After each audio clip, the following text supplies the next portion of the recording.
Hello there, my name is Aditya and you are watching Adi Explains। ऐसा है कि BPSC exam आने वाला है 1 डेढ़ महीने में। तो उसमें एक मेजर पोर्शन होता है साइंस का। ये यूपीएससी वाला साइंस टेक नहीं होता है, ये क्लास 10 तक का जो बेसिक साइंस होता है वो होता है। तो इसको पढ़ना भी बहुत चैलेंजिंग हो जाता है क्योंकि 10th क्लास को पढ़े हुए बहुत दिन हो गया है और इसमें कुछ टॉपिक्स है जो फ्रेश नहीं है दिमाग में, जिसको हम लोग को रिविज़न लगेगा। क्योंकि हम लोग एक बार पढ़े हुए हैं तो it is not that tough, but again we need to revise it. So मैं क्या कर रहा हूँ कि इस वीडियो में समराइज्ड तरीके से एंड येट कॉम्प्रिहेंसिव तरीके से हम लोग कवर करेंगे केमिस्ट्री के सारे पार्ट जो एग्ज़ाम में आते हैं, एग्ज़ाम पॉइंट ऑफ व्यू से स्ट्रिक्टली। सो ये वीडियो स्पेशली फोकस्ड है बीपीएससी 71st बीपीएससी 2025 के लिए। पर फिर ये अगेन काम भी आएगा आपके जनरल एग्जामिनेशंस में, जैसे एसएससी या फिर जो भी एग्जामिनेशंस है। यूपीएससी में भी थोड़ा बहुत काम आ सकता है, पर हाँ बेसिक्स है, कहीं भी काम आएगा। सो हम लोग शुरू करते हैं, ठीक है।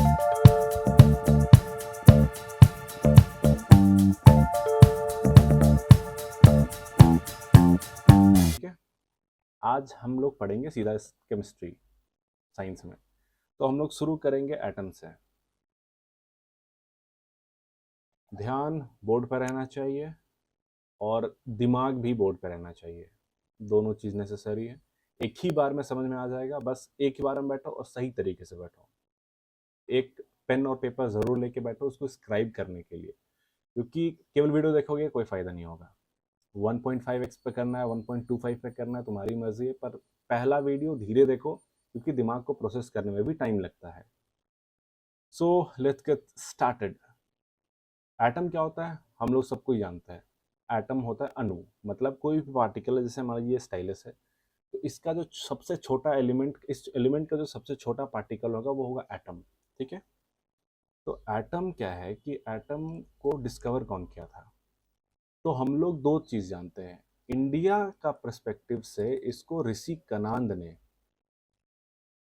डिस्कवर कर लिया था 600 बीसी में। और मैं इधर क्यों देख रहा हूँ? क्योंकि मेरे स्क्रीन इधर है, कैमरा इधर है। ठीक है, पढ़ने पे ध्यान दो।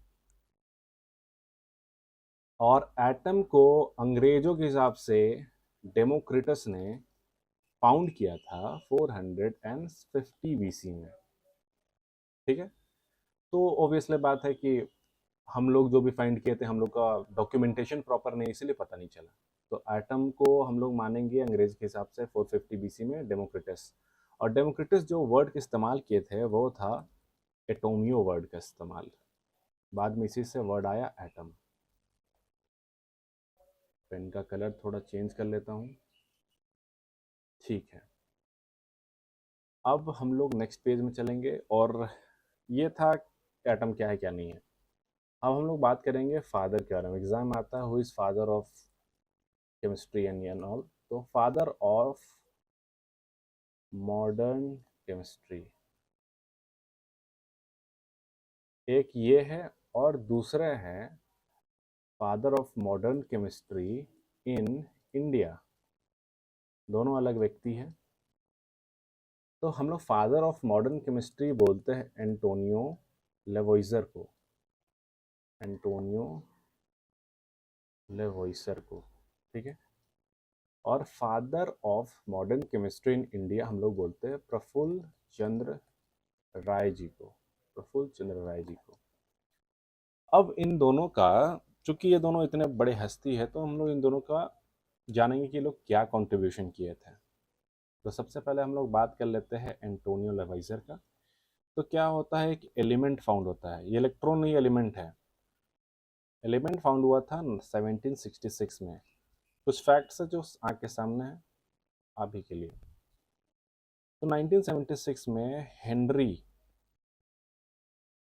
कैनेडिस, ओबियसली ये सब याद नहीं करना, पर एक बार सुने रहो, कहीं काम आएगा। हेनरी कैनेडिस एक एलिमेंट फाउंड किए 1766 में। इनका काम इतना था एंटोनियो लेवाइजर का, ये 17, जस्ट मेक मी श्योर, ये क्या किए 1766 में, उसी साल में नहीं, एक्चुअली उसके बाद था। तो ये इस डेट में रजिस्टर में थोड़ा सा दिक्कत है। तो ये क्या किया था ना, ये डेट को छोड़ दो, डेट इतना याद नहीं रखना है। एक एलिमेंट को ये नाम दिए थे और वो एलिमेंट था हाइड्रोजन। तो हाइड्रोजन जो एलिमेंट है उसको फाउंड किए थे हेनरी कैनेडिस ने, लेकिन उसका नाम जो था नोमेनक्लेचर वो करे थे एंटोनियो लेवाइजर ने।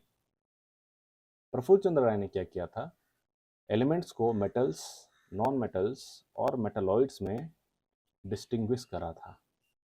और एग्रीकल्चर में फर्टिलाइजर के फील्ड में भी इनका योगदान बढ़िया खासा था। तो इसीलिए हम लोग इनको मॉडर्न केमिस्ट्री के फादर बोलते हैं इंडिया में। ठीक है, नेक्स्ट। अब हम लोग कुछ कुछ जानेंगे एटॉमिक थ्योरीज के बारे में।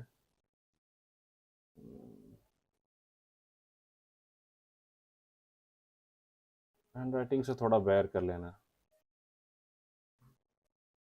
डिजिटल चलाने की आदत नहीं है। एटॉमिक थ्योरी में सबको हम लोग पढ़े होंगे जॉन डाल्टन्स का theory.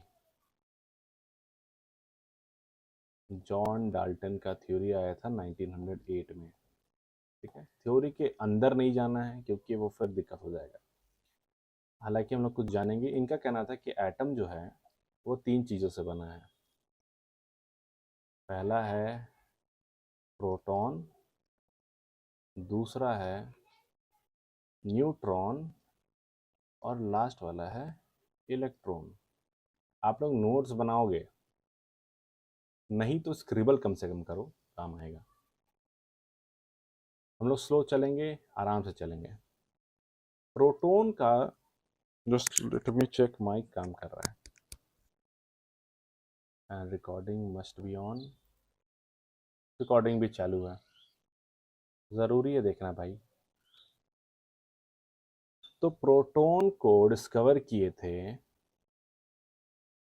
Rutherford, Ernest Rutherford proton को डिस्कवरी किए थे। न्यूट्रॉन को चैडविक ने डिस्कवर किया था और इलेक्ट्रॉन का डिस्कवरी किया था थॉमसन, जे थॉमसन ने। अब याद ये होना, एग्जाम ये क्वेश्चन आता है कि डिस्कवरी किसका कौन किया था। हम कैसे याद किए हैं हम आपको बता देते हैं। हम ऐसे याद किए हैं कि प्रोटॉन को रदरफोर्ड किए थे। इसको बस याद कर लो कि प्रोटॉन रदरफोर्ड, पीआर। चैड हमेशा न्यूट्रल रहता है इसलिए न्यूट्रॉन। और इलेक्ट्रॉन से थॉमसन, एक कार्टून आता था थॉमस ट्रेन, तो थॉमस और डीजल इंजन था लेकिन उसको इलेक्ट्रिक इंजन बना दो, तो थॉमस इलेक्ट्रिक हो गया, चैड न्यूट्रल हो गया और प्रोटॉन रदरफोर्ड किया था। बस इसको याद रखना है। ये 3 हो गया। अब आपको अगर डिस्कवरी के डेट्स भी याद रखने हैं तो मेरे पास डेट्स भी हैं। रदरफोर्ड ने 1917 में प्रोटॉन डिस्कवर किया था। चैडविक ने 1932 में डिस्कवर किया था न्यूट्रॉन को। इलेक्ट्रॉन का फिलहाल I don't have the date. Anyways, आगे चलेंगे और हम लोग वेट के बारे में बात करेंगे, कौन कितना भारी है। सबसे हल्का होता है इलेक्ट्रॉन, लाइटेस्ट। ठीक है, इसका लाइटेस्ट होता है ये, इसका 9.1 इंटू 10⁻³ kg का वेट होता है, याद करने की जरूरत नहीं है। और प्रोटॉन और न्यूट्रॉन में, प्रोटॉन का होता है 1.67 इंटू 10⁻27 और ये 1.67 ये भी होता है, पर ये थोड़ा सा भारी होता है।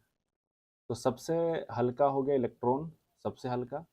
उससे भारी होता है प्रोटॉन और सबसे भारी होता है न्यूट्रॉन। हालांकि ये लोग निग्लिजिबल वेट होता है, पर फिर भी for the sake of examination ये हो गया। अब हम लोग कुछ टर्म्स के बारे में ध्यान देंगे। एक क्वेश्चन ऐसा में आ जाता है। हम लोग सबसे पहले सिंबल देखेंगे। ए एटॉमिक मास को डिनोट करता है। एटॉमिक मास मतलब एटम का वजन कितना है, मास। जेड जो है एटॉमिक नंबर डिनोट करता है। एटॉमिक नंबर, क्या नंबर है एटम का। और एन जो है नंबर ऑफ प्रोटॉन्स है, सॉरी न्यूट्रॉन्स है। एक चीज़ आपको याद रखना है कि एटॉमिक नंबर जो होता है उसी के बराबर इलेक्ट्रॉन का भी नंबर होता है, उसी के बराबर प्रोटॉन का भी नंबर होता है। ठीक है, इलेक्ट्रॉन प्रोटॉन का भी नंबर एटॉमिक नंबर के बराबर होता है। फॉर एग्जांपल, अगर कार्बन का एटॉमिक नंबर जिसको Z से डिनोट करते हैं वो अगर 6 है, तो कार्बन में 6 इलेक्ट्रॉन है और 6 प्रोटॉन है। न्यूट्रॉन वैरी करेगा। ठीक है, तो फॉर्मूला ये होता है कि एटॉमिक मास जो होता है, एटॉमिक मास इक्वल टू होता है नंबर ऑफ प्रोटॉन, जितने भी प्रोटॉन होते हैं और जितने भी न्यूट्रॉन होते हैं उन दोनों को जोड़ने से। अब एग्जाम में इस फॉर्मूला का यूज़ करके आप सोल्यूशन ला सकते हैं। मान लीजिए किसी में नंबर ऑफ प्रोटॉन्स दिया हुआ है, न्यूट्रॉन्स दिया हुआ है, और आपको फाइंड करना एटॉमिक मास, या फिर आपको फाइंड करना एटॉमिक नंबर, तो P = Z है, ये तो पता ही है। और इसीलिए कहना क्या है, एटॉमिक मास, तो ये प्रोटॉन है और ये न्यूट्रॉन है। तो ये न्यूक्लियस जो होता है ना, न्यूक्लियस भी प्रोटॉन और न्यूट्रॉन को मिलकर ही बनता है और इसके चारों ओर इलेक्ट्रॉन्स रिवॉल्व करते हैं। तो न्यूक्लियस को आप सूरज की तरह मान लो। न्यूक्लियस जो है सूरज है, और न्यूक्लियस बना किससे है, प्रोटॉन से और न्यूट्रॉन से, और इसके चारों ओर चक्कर लगा रहे हैं इलेक्ट्रॉन्स। और ये जो थ्योरी है ये रदरफोर्ड का थ्योरी है। क्वेश्चन आ चुका है, क्वेश्चन फिर से आ सकता है कि कौन ऐसा कहा है कि न्यूक्लियस बहुत छोटा होता है और न्यूक्लियस के चारों इलेक्ट्रॉन्स रिवॉल्व करते हैं, तो रदरफोर्ड होगा उसका आंसर। ठीक है, हम लोग 3 टर्म के बारे में पढ़ेंगे। पहला टर्म है आइसोबार, दूसरा टर्म है आइसोटोन, और तीसरा है आइसो इलेक्ट्रॉनिक। आइसोबार ज्योग्राफी के टर्म में आप लोग जानते होंगे, प्रेशर जहाँ पे इक्वल होता है उसका आइसोबार्स कहते हैं, पर फिजिक्स के टर्म में थोड़ा सा डिफरेंट है। तीनों में क्या होता है कि एटॉमिक नंबर जो होता है, Z से जो डिनोट होता है एटॉमिक नंबर, तीनों में डिफरेंट है। इसमें भी डिफरेंट है, डिफरेंट, डिफरेंट। मतलब कोई भी ऐसा एलिमेंट जिसका एटॉमिक नंबर डिफरेंट हो, पर आइसोबार में क्या होता है, एटॉमिक मास सेम होता है। आइसोटोन में क्या होता है, नंबर ऑफ न्यूट्रॉन सेम होता है, और आइसो इलेक्ट्रॉनिक में नंबर ऑफ इलेक्ट्रॉन सेम होता है। तो इसमें ज़्यादा दिमाग नहीं लगाना है, इसमें बस याद रखना है कि आइसोबार में क्या होता है। आइसोबार, आइसोटोन और आइसो इलेक्ट्रॉनिक में तीनों चीज़ में एटॉमिक नंबर डिफरेंट होगा। मतलब कार्बन का 6 है, फिर सोडियम के 11 है, इस तरीके से एटॉमिक नंबर डिफरेंट होगा। पर आइसोबार में एटॉमिक मास सेम होगा, आइसोटोन में नंबर ऑफ न्यूट्रॉन सेम होगा, और आइसो इलेक्ट्रॉनिक में नंबर ऑफ इलेक्ट्रॉन सेम होगा। नोट्स बनाओ, सीधा बैठो।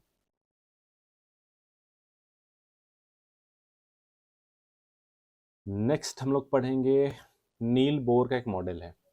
नील बोर भी एक साइंटिस्ट है। वो क्या बोले कि ये अगर न्यूक्लियस है तो इसके चारों जो इलेक्ट्रॉन्स रिवॉल्व करते हैं वो रिवॉल्व करते हैं एक ऑर्बिट में। ठीक है, मैनेज विद द ऑर्बिट, आप लोग को पता है, सही से ऑर्बिट बनाना। बस इसका नाम रखा हुआ है, के ऑर्बिट है, ये एल है, ये एम है, ये एन है। ऑर्बिट या फिर सेल भी बोलते हैं। इनके हिसाब से एक फॉर्मूला था 2n²। ये सब फिर बहुत डिटेल हो जाएगा, इसीलिए बस इतना याद रखना है कि कौन के शेल, एल सेल, एम और एन, के 11 सेल्स का बात किए थे, तो वो बात किए थे नील बोर ने, नील बोर ने। ठीक है, 1925 में। नेक्स्ट 2 टर्म आता है वैलेंसी क्या होता है, और तो पहले ये वाला फिर से बना लेते हैं। के हुआ, एल हुआ, एम और एन चलो मान लो। अब 2 टर्म है वैलेंसी और वैलेंस इलेक्ट्रॉन्स। वैलेंस इलेक्ट्रॉन क्या होता है, that electrons that are situated in the outermost cell for this particular element या atom। इसका आउटरमोस्ट सेल L है, और L में मान लीजिए 1 इलेक्ट्रॉन और 2 इलेक्ट्रॉन है, तो इसका इस एलिमेंट का जो वैलेंस हो गया, वैलेंस इलेक्ट्रॉन्स वो 2 है, क्योंकि ये 1 हो गया, ये 2 हो गया। वैलेंसी क्या होता है, tendency of an element, not element, tendency of the electrons in the outermost cell to jump अगर मान लीजिए इसको किसी से रिएक्शन करते हैं तो आउटर मोस्ट सेल का इलेक्ट्रॉन्स चला जाता है, जैसे इलेक्ट्रोपॉजिटिव इलेक्ट्रोनेगेटिव का आता है कंसेप्ट, वो आगे पढ़ेंगे। तो वैलेंसी क्या होता है? टेंडेंसी टू लूज और गेन, टेंडेंसी टू लूज और गेन इलेक्ट्रॉन्स, इसको कहते हैं वैलेंसी। और अगर एक एलिमेंट है, अगर मान लीजिए ए नाम का एलिमेंट है, अगर ये इलेक्ट्रॉन्स किसी को दे रहा है, गिव इलेक्ट्रॉन्स, तो ये दे रहा है तो इलेक्ट्रो पॉजिटिव हो जाएगा क्योंकि ये दाता है, हम लोग पॉजिटिव मानेंगे। और अगर ये भिखारी है, इलेक्ट्रॉन्स ले रहा है, नॉट लिटरल सेंस में भिखारी, मतलब ये ले रहा है, तो हम लोग इसको इलेक्ट्रोनेगेटिव मानेंगे। ठीक है, ये चीज़ याद रखना है। इसी से इलेक्ट्रो पॉजिटिव इलेक्ट्रोनेगेटिव से आगे हम लोग उसका चार्ज देखेंगे कि इलेक्ट्रोनेगेटिव चार्ज क्या है, इलेक्ट्रो पॉजिटिव चार्ज क्या है।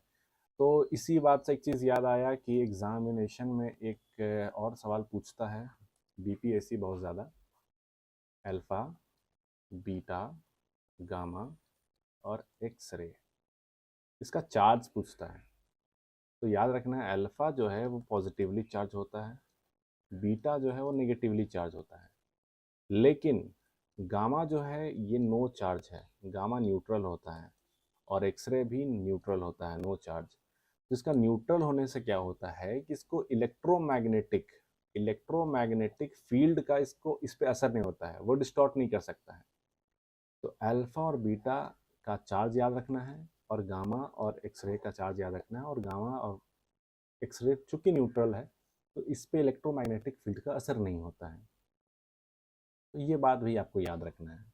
ठीक है, next will learn about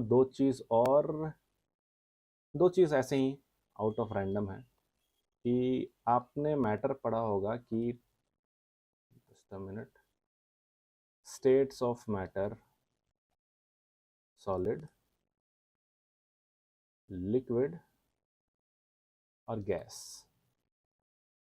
solid दो तरीके होते हैं, क्रिस्टलाइन सॉलिड और एमरफस सॉलिड। क्रिस्टलाइन सॉलिड सुनने में ही समझ में आ रहा है, क्रिस्टल मतलब उसका फीचर डिफाइंड है, वो हार्ड है, एक हार्ड फीचर का है। तो इसका लैटिस जो है, लैटिस इसको बोलते हैं, बनावट, उसका ढांचा को, ये बहुत ही स्ट्रॉन्ग होता है। और एमरफस जो होता है वो उतना स्ट्रॉन्ग होता नहीं। एमरफस में क्या होता है, लैटिस बहुत प्रॉपर होता नहीं, तो वो थोड़ा सा लूज टाइप रहता है, ढीला वीला। लिक्विड गैस, लेकिन दो और होते हैं, एक होता है प्लाज्मा, स्टेट ऑफ मैटर, और एक होता है Bose Einstein condensate, BEC.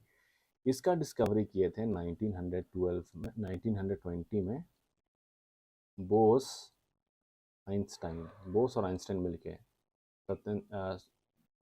Satyendranath Bose और अल्बर्ट आइंस्टाइन। हालांकि 2001 में जाकर इसके फाइंडिंग्स की, इसका प्रॉपर्टीज़ को फाइंड करने के लिए एरिक वुल्फगैंग और कार्ल ई को नोबेल प्राइज़ मिला फिजिक्स में। ठीक है, तो ये याद रखना है कि बोस आइंस्टाइन कंडेंसेट जो है ये इंडियन ओरिजिन के एक साइंटिस्ट सत्येंद्रनाथ बोस और आइंस्टाइन मिलके इसका डिस्कवरी करे थे। हालांकि इसका जो प्रॉपर्टीज है बहुत बाद में 2001 में डिफाइन करा गया। ठीक है, तो हम लोग अब एटम से थोड़ा बाहर, एटम से रिलेटेड पर थोड़ा सा बाहर आते हैं कि इफेक्ट क्या होता है एक मटेरियल पे, इफेक्ट क्या होता है अलग अलग चीज़ों का। सबसे पहले हम लोग बात करेंगे, ये एग्ज़ाम में पूछा जाता है। जैसे एक सवाल है कि अगर टेम्परेचर रेस करने से एक्सपैंड करता है मॉलिक्यूल्स में काइनेटिक एनर्जी बढ़ेगा और मॉलिक्यूल्स एक्सपैंड करेगा, तो अगर कोई मेटल है, मेटल को आप हीट करोगे तो वो एक्सपैंड करेगा, उसका टेंडेंसी है। इसको कहते हैं हम लोग थर्मल एक्सपेंशन, थर्मल एक्सपेंशन। उसी तरीके से दूसरा नंबर पे ये याद रखना है कि इलेक्ट्रिकल कंडक्टिविटी का टेम्परेचर से क्या रिलेशन है। तो temperature is inversely proportional to electrical conductivity. Electrical conductivity को ऐसे हम लोग डिनोट कर लेते हैं। इसका मतलब कि टेम्परेचर बढ़ेगा तो इलेक्ट्रिक का कंडक्टिविटी मतलब बिजली का प्रवाह कम हो जाएगा, क्योंकि रेजिस्टेंस बढ़ जाता है। तो temperature is directly proportional to resistance. ये सब बहुत टेक्निकल टर्म्स और डायरेक्टली प्रोपोर्शनल। ऐसा समझना है कि टेम्परेचर बढ़ता है, जैसे कि आपका मोटर है, आपका बिजली अगर तार चल रहा है, थोड़ा देर बाद तार गर्म होकर जल भी जाता है, तो बिजली रुक गया। तो टेम्परेचर बढ़ने से बिजली कम जाता है, बिजली को जाने में, ट्रैवल करने में दिक्कत होता है, बहुत गर्मी लगता है भाई को। उसी तरीके से तो गर्मी क्यों लगता है? क्योंकि रेजिस्टेंस बढ़ जाता है। और ये एक्चुअली होता है वाइब्रेशन ऑफ द लैटिस की वजह से। अगर आपको टेक्निकल आंसर चाहिए, बस इतना ही याद रख लो, काफ़ी है। मैग्नेटिक प्रॉपर्टी पे क्या होता है? तो मैग्नेटिक प्रॉपर्टी पे क्या होता है, जस्ट अ मिनट। अगर आप कोई भी एलिमेंट जिसके पास मैग्नेटिक प्रॉपर्टी है उसको आप हीट करोगे तो उसका मैग्नेटिक प्रॉपर्टी कम होने लगता है। अगर आप मैग्नेट को गर्म करोगे तो उसका मैग्नेटिक टेंडेंसी खत्म हो जाएगा।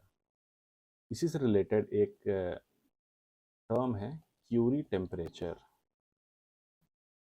लगता है मैडम क्यूरी ने इसको फाउंड किया था शायद, मे बी। तो क्यूरी टेम्परेचर वो टेम्परेचर होता है, that temperature at which the magnetic tendency of that element is lost for ever, permanently lose कर जाता है। मान लीजिए 2 डिग्री टेम्परेचर है और मैग्नेट को कुछ नहीं हो रहा, मैग्नेट में अभी भी मैग्नेट है। 10 डिग्री करते हैं या 100 डिग्री कर लेते हैं तो मैग्नेट मैग्नेट की तरह बिहेव नहीं करेगा। 99 पे वो कर रहा है। तो वो जो maximum point of that temperature जिसमें जाके उसका magnetic property has been loosen for ever, permanently वो लूज कर देता है, उस टेम्परेचर को क्यूरी टेम्परेचर कहते हैं। एग्जाम में सवाल आता है। तो 2 चीज़ याद रखना है, एक तो कि मटेरियल पे या एलिमेंट पे क्या इफेक्ट होता है टेम्परेचर का। टेम्परेचर बढ़ने से एक्सपैंड करता है, टेम्परेचर बढ़ने से इलेक्ट्रिकल कंडक्टिविटी कम होता है, टेम्परेचर बढ़ने से रेजिस्टेंस बढ़ता है, टेम्परेचर बढ़ने से material magnetic property of the elements घटता है, और वो टेम्परेचर को हम लोग क्यूरी टेम्परेचर कहते हैं। ठीक है।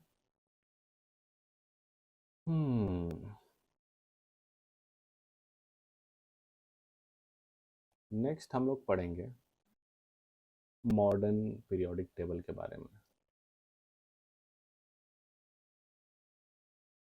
Modern periodic table.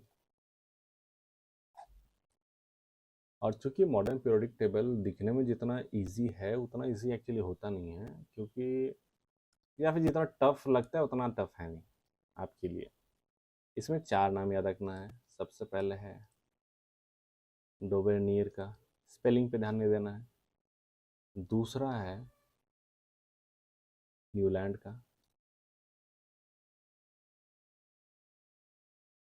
तीसरा है मेंडेलीव का। और फोर्थ है आपका हेनरी मोसले का। देखो, पहले से क्रोनोलॉजी देख लो कि डूब गया, न्यूलैंड एक लैंड मिला, वहाँ पे पत्ता मिला, लीफ मिला, और फिर वहाँ पे हेनरी मोसले मिला, जो भी है। ऐसे याद रखो, मतलब याद रखो तुम्हारा कैसे तुमको याद रखना, तुम सोचो। डोमिनियर क्या है, उनका कहना था कि वो एक पीरियोडिक टेबल है। पीरियोडिक टेबल क्या होता है? जिसमें एक टेबल में एलिमेंट को अरेंज किए हैं। तो उनका वो ऐसे अरेंज किए थे कि पहला एलिमेंट का और तीसरा एलिमेंट का अगर मास है, एटॉमिक मास, नंबर नहीं, एटॉमिक मास, तो दूसरा जो एलिमेंट है वो दोनों का एवरेज होगा। मतलब कि उसका एटॉमिक मास जो होगा 1+3/2, average of atomic mass of prior and successive element. ये था डोबेनियर का। ये ऑब्वियसली गलत था। उसके बाद न्यूलैंड अपना थ्योरी देते हैं। इनका थ्योरी क्या था कि पहला एलिमेंट, फर्स्ट एलिमेंट और एट्थ एलिमेंट का प्रॉपर्टी सेम होता है, और ये भी फॉलो किए थे एटॉमिक मास को। एटॉमिक मास को ये भी फॉलो किए थे, एटॉमिक मास को ये भी फॉलो किए थे। फिर मैंडलीव्स आते हैं, और अभी जो हम लोग देखते हैं पीरियोडिक टेबल जो इस तरीके से दिखता है, इसमें एस पी डी एफ जो ब्लॉक्स है, इस तरीके का जो टेबल दिखता है वो पहला इन्होंने बनाया था। लेकिन इन्होंने क्या किया था, इन्होंने भी एटॉमिक मास पे बनाया था। और ये क्या किए थे, टेबल को डिवाइड किए थे 7 पीरियड्स में और 8 ग्रुप्स में, 7 पीरियड 8 ग्रुप। अब पीरियड मतलब 7 पीरियड मतलब ऐसे ऐसे 7 पीरियड था। पीरियड मतलब होता है रो, 1 रो 2 रो 3 रो 4 रो 5 रो 6 रो 7 रो, ऐसे पीरियड्स था। 7 पीरियड्स थे और 8 कॉलम थे। कॉलम बोले तो ग्रुप, ठीक है। लेकिन ये भी एटॉमिक मास पे था। फाइनली जाके हेनरी मोसले ने 7 पीरियड्स और 18 ग्रुप के साथ जो मॉडर्न पीरियोडिक टेबल है उसको बनाया, और ये एटॉमिक नंबर के बेसिस पे बनाया, तब जाके ये सही बना।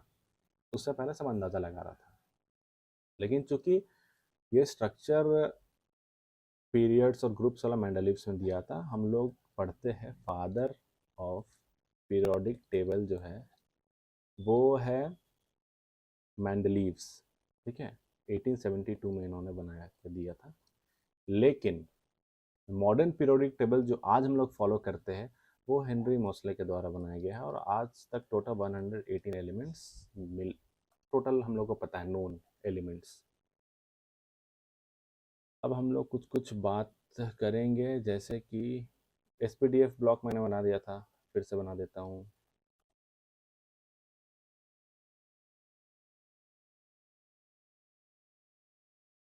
ये है एस ब्लॉक, ये है पी ब्लॉक, ये है डी ब्लॉक, ये है एफ ब्लॉक। आपके कॉलेज की तरह या देख लीजिए, कोई उतना याद नहीं रखना है। तो इसमें ग्रुप 1 और ग्रुप 2 आता है, मतलब इसमें 2 ही ग्रुप होता है। 2 कॉलम है, ग्रुप 1 ग्रुप 2, इसको लिख लेना। इसमें alkali and alkaline earth metals आता है। एस ब्लॉक जो है उसमें मेनली मेटल्स है। पी ब्लॉक में मेनली नॉन मेटल्स है। डी ब्लॉक में ट्रांजिशन एलिमेंट्स है, कुछ मेटल्स भी, कुछ नॉन मेटल्स भी, कुछ मेटलॉइड्स भी है। और एफ में लैंथेनाइड्स एंड एक्टिनाइड्स है, ठीक है। तो एस ब्लॉक में एल्कली और एल्कलाइन अर्थ मेटल्स है। जो पी ब्लॉक है इसमें मेटल्स भी है, नॉन मेटल्स भी है और मेटलॉइड्स भी, लेकिन सबसे ज़्यादा नॉन मेटल्स है, ठीक है। ग्रुप 13 से ग्रुप 18 तक। और बीच का जो ग्रुप 3 से लेकर ग्रुप 12 तक है डी ब्लॉक, इसमें ट्रांजिशन एलिमेंट्स है जो मैंने बताया। और एफ में लैंथेनाइड्स एंड एक्टिनाइड्स, इसी में यूरेनियम से आता है। ओके फाइन, स्क्रिबल करते रहो, स्क्रिबल नहीं रुकना चाहिए। वेट,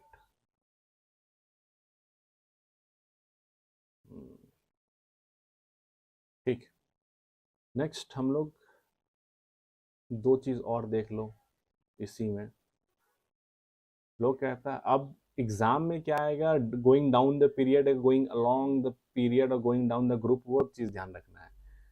तो अगर हम लोग हॉरिजॉन्टली चले, मतलब अलोंग पीरियड, तो एटॉमिक साइज जो है वो वो छोटा होता है। जैसे कि अगर यहाँ का एलिमेंट इतना बड़ा है तो फिर वो छोटा होते जाएगा, ठीक है, छोटा होते जाएगा।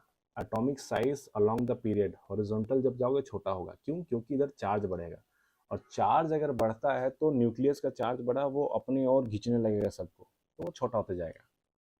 लेकिन डाउन द ग्रुप अगर जाएंगे नीचे, तो अगर ये एटॉमिक साइज इतना बड़ा है तो नीचे और बड़ा होता जाएगा, ठीक है। क्योंकि वो चार्ज कम होता है, तो वो फिर इलेक्ट्रॉन्स जो है बाहर, वैलेंस इलेक्ट्रॉन्स, वो सब फैलने लगते हैं, तो वो बड़ा होते जाता है। तो साइज़ अगर बात करेंगे तो हॉरिजॉन्टल में जाओगे तो साइज़ घटेगा, और नीचे जाओगे तो साइज़ बढ़ेगा। ये चीज़ को अपने तरफ से दिमाग में बैठा लेना, क्वेश्चन आता है।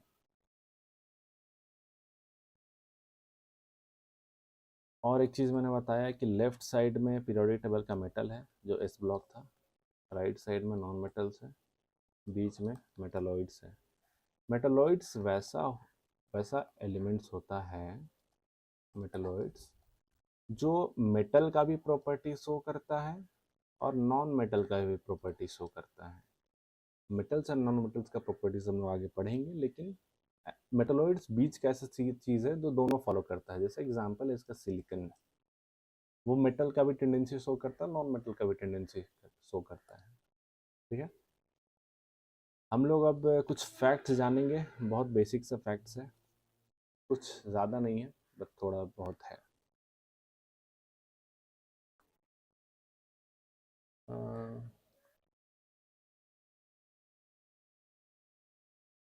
सबसे पहले हाइड्रोजन के बारे में जानेंगे। हाइड्रोजन जो है वो मोस्ट अबंडेंट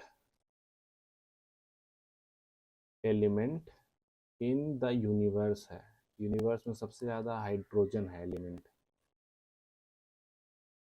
अर्थ पे अर्थ अर्थ के सरफेस में सबसे ज़्यादा अबंडेंट है ऑक्सीजन सरफेस में, लेकिन अर्थ का अगर एटमॉस्फेयर में सब पूछेंगे सबसे ज़्यादा क्या है, तो एटमॉस्फेयर में सबसे ज़्यादा नाइट्रोजन है।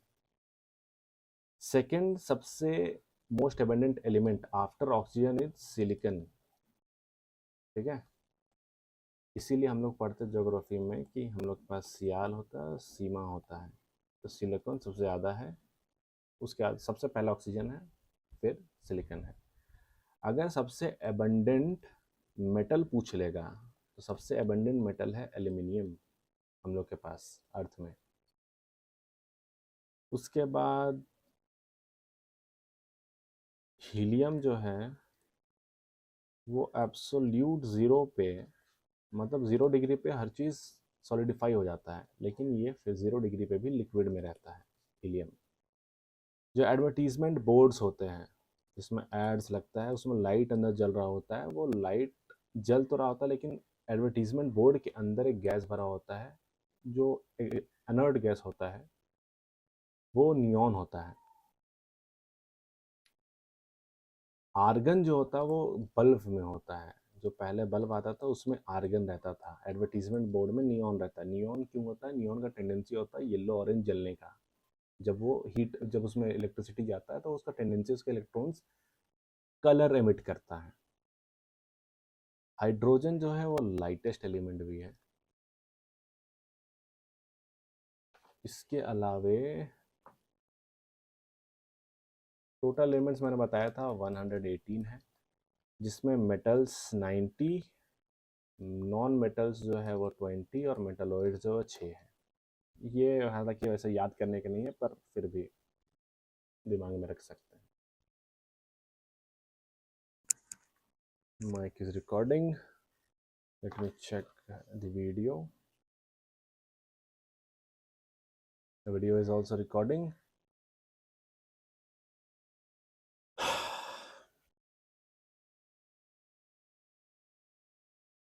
Now coming back to the properties of metal.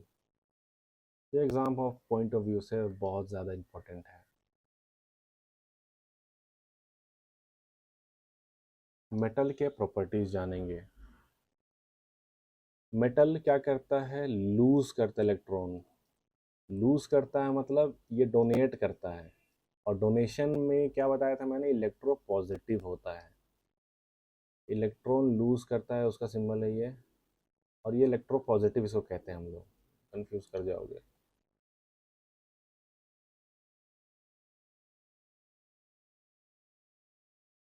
तो लूज करने की वजह से इस इलेक्ट्रो पॉजिटिव पॉजिटिव चार्ज ये एक्वायर करता है, तो इलेक्ट्रो पॉजिटिव इन नेचर होता है। जनरली क्या है, रूम टेम्परेचर पे मेटल्स जो होता है वो सॉलिड स्टेट में होता है। इसका एक्सेप्शन है मर्क्यूरी। मर्क्यूरी का सिंबल होता है Hg। मर्क्यूरी जो है रूम टेम्परेचर पे भी लिक्विड रूप में होता है, पारा। ठीक है, नेक्स्ट जो है हम लोग मेलिएबिलिटी कहते हैं कि मेलिएबिलिटी मतलब कि इसको ठोक ठोक के चदरा, फाइन थिन सीट में कन्वर्ट करने का कैपेबिलिटी बहुत ज़्यादा होता है। ये टूटेगा नहीं, ये पतला चपटा हो जाएगा। उसी तरह से डक्टाइल होता है। डक्टाइल मतलब the tendency of an element to get converted into thin wires. आप मेटल को तार की तरह भी ले सकते हैं, तो सबसे डक्टाइल भी, जैसे सबसे डक्टाइल जो है एलिमेंट वो है gold.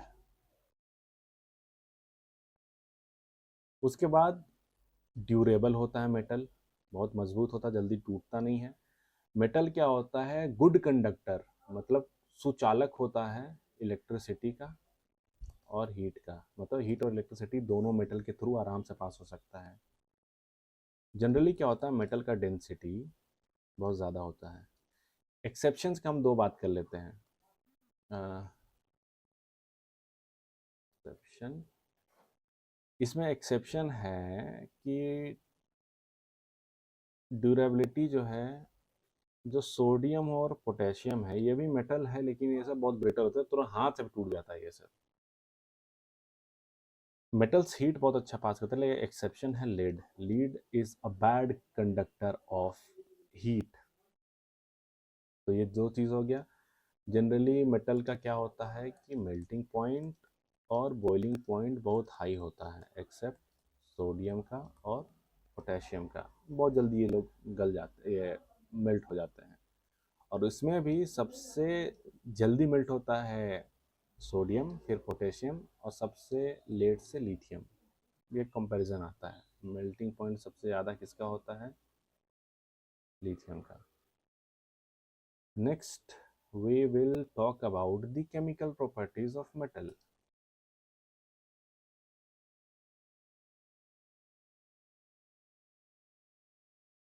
Chemical properties of metal. तो मेटल की केमिकल प्रॉपर्टीज क्या होता है? मेटल रिएक्टिव तो होता है, लेकिन बहुत ज़्यादा नहीं। नॉन मेटल ज़्यादा रिएक्टिव होता है, और मेटल रिएक्ट करके जो मेटेलिक ऑक्साइड बनाता है वो बेसिक इन नेचर होता है। आप लोगों को लगता होगा मेटल है एसिड बने, metal basic in nature oxides बनाता है। दूसरा कोरोजन, मतलब जंग। मेटल में एक प्रॉपर्टी होता है, या फिर कहीं उसका नुकसान होता है, मेटल में जंग लगता है। और जंग कैसे लगता है? मॉइस्चर प्लस एयर के संपर्क में आने से। Oxygen actually, but not always oxygen, air. अगर मॉइस्चर और एयर है तो कोरोजन होगा। आयरन का होता है, कॉपर का होता है, बहुत सारे एलिमेंट का कोरोजन होता है। मेटल जो है वो डिस्प्लेसमेंट रिएक्शन में टेक प्लेस करता है। डिस्प्लेसमेंट रिएक्शन, जो ज़्यादा रिएक्टिव है वो रिएक्ट, जैसे Zn प्लस CuSO4। तो ये जब ये रिएक्शन होगा, जब आप जिंक को कॉपर सल्फेट के साथ डालोगे तो क्या होता है, जिंक सल्फेट बना लेगा और कॉपर अलग छूट जाएगा। क्योंकि जिंक ज़्यादा रिएक्टिव होता है, जिंक क्या करेगा, सल्फेट को अपनी तरफ खींच लेगा और कॉपर अकेला छूट जाएगा। तो डिस्प्लेस हो गया, जगह से डिस्प्लेसमेंट, स्थानांतरण। तो डिस्प्लेसमेंट रिएक्शन होता है। मेटल को यहाँ बताता हूँ, जस्ट अ मिनट।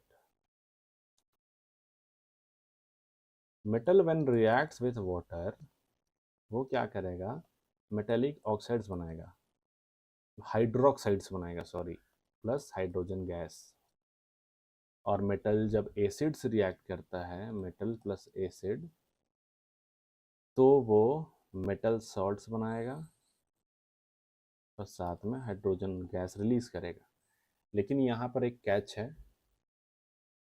कि when a metal reacts with nitric acid HNO3, तो यहाँ पर हाइड्रोजन गैस नहीं बनेगा। इट इज़ एन एग्जाम्पशन, क्योंकि नाइट्रिक एसिड बहुत स्ट्रांग होता है और उस हाईली, बहुत ज़्यादा उसका ऑक्सीडेशन पावर रहता है, तो हाइड्रोजन गैस बनने ही नहीं देता है। ऐसे जनरली मेटल जब रिएक्ट करता है पानी के साथ तो हाइड्रोजन गैस बनाएगा, और मेटल जब रिएक्ट करता है एसिड के साथ तो भी हाइड्रोजन गैस बनाएगा, पर नाइट्रिक एसिड नहीं। और जनरली मेटल रिएक्ट नहीं करता है, क्योंकि मेटल थोड़ा स्टेबल होता है नॉन मेटल के कंपैरिजन में। रिलेटिव के बात में कर रहा हूँ, रिलेटिविटी के बारे में बात कर रहा हूँ तब। अब इसमें दो चार चीज़ और मैं बता देता हूँ। अब फैक्ट्स की बारी है। फैक्ट्स में मेटल का एग्जांपल दे देते हैं पहले, जैसे iron, copper, aluminium, zinc, silver, gold. ठीक है। अब कुछ कुछ मेटल्स है जिसके स्पेसिफिक बारे में बात करेंगे, जैसे गोल्ड के बारे में बात करते हैं। सिंबल है AU। गोल्ड सबसे ज़्यादा डक्टाइल एंड मेलेटिबिलिटी और डक्टिलिटी, मतलब कि थिन सीड्स में बदलना या फिर थिन वायर में बदलना, गोल्ड सबसे ज़्यादा डक्टाइल होता है, मतलब गोल्ड पतला सा पतला तार में बन सकता है। सिल्वर जो होता है, सिल्वर सबसे ज़्यादा the best conductor of electricity and heat. ऐसा लगता था, पढ़ने से पहले मुझे भी लगता था कि गोल्ड सबसे ज़्यादा conductor, gold is the best conductor, but silver is the best conductor of heat and electricity. तो ये बात को याद रखना है। एल्यूमिनियम जो है मोस्ट एबंडेंट है मेटल, मोस्ट एबंडेंट मेटल है। अगर एलिमेंट पूछ रहे तो एलिमेंट में नॉन मेटल भी आता है, नॉन मेटल में ऑक्सीजन आ जाता है। इफ एलिमेंट पूछता है या नॉन मेटल पूछता है तो ऑक्सीजन होगा अर्थ सरफेस पे। अगर एटमॉस्फेयर में पूछ लिया तो फिर, या सरफेस मेंशन नहीं करता है, then nitrogen is the answer. Universe पूछा तो हाइड्रोजन इज द आंसर। पर अगर स्पेसिफिकली मेटल पूछता है then aluminium is the answer. Copper जो है वो ट्रेस एलिमेंट है। ये ट्रेस इसीलिए है क्योंकि छोटा छोटा मात्रा में ह्यूमन बॉडी में भी मिलता है, और ये एक्चुअली काम है इसका, कुछ कुछ एंजाइम्स में क्रिएशन में काम आता है। तो कॉपर। मर्क्यूरी क्या है? बस एक ऐसा मेटल है जो रूम टेम्परेचर पे भी लिक्विड फॉर्म में रहता है। टाइटेनियम जो है स्ट्रेंथ और लाइट वेट होता है उसका, इसीलिए टाइटेनियम का इस्तेमाल एरोस्पेस इंडस्ट्रीज में होता है। उसके बाद हम लोग बात करेंगे लिथियम के बारे में। Not lithium, sorry, non metal हो जाता है। Lithium is non metal. हम लोग बात करेंगे टंगस्टन के बारे में। टंगस्टन एग्जामिनर का फेवरेट क्वेश्चन। टंगस्टन का मेल्टिंग पॉइंट बहुत ज़्यादा होता है, इसीलिए बल्ब में जो फिलामेंट होता है ये टंगस्टन का बना होता है। क्वेश्चन फ्यूज़ के साथ पूछता है कि फ्यूज़ जो होता है वो टंगस्टन का बना होता है। नहीं, फ्यूज़ अगर टंगस्टन का बना होगा तो वो कभी मेल्ट ही नहीं करेगा, और फ्यूज़ को सर्किट तोड़ना होगा तो उसको मेल्ट करना पड़ेगा। तो फ्यूज़ में टिन का यूज़ होता है एक्चुअली, अलॉय होता है टिन का, जिंक का, टिन का। पर टंगस्टन जो है उसका मेल्टिंग पॉइंट बहुत ज़्यादा होता है। और लास्ट में लोग पढ़ेंगे प्लैटिनम के बारे में। प्लैटिनम को हम लोग वाइट गोल्ड भी कहते हैं। और प्लैटिनम जो है वो हाईली रेजिस्टेंट होता है कोरोजन से, मतलब प्लैटिनम में जंग नहीं लगता है। प्लैटिनम में जंग नहीं लगता। प्लैटिनम को कैटालिटिक कन्वर्टर की तरह भी यूज़ करते हैं।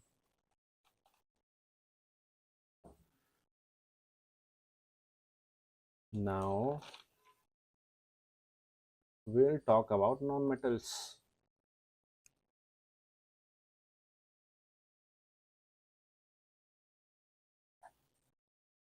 नॉन मेटल्स क्या है? अपोजिट है मेटल्स के।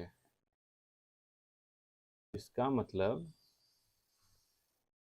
कि जहाँ, यहीं पे मैं लिख दे रहा हूँ non metals.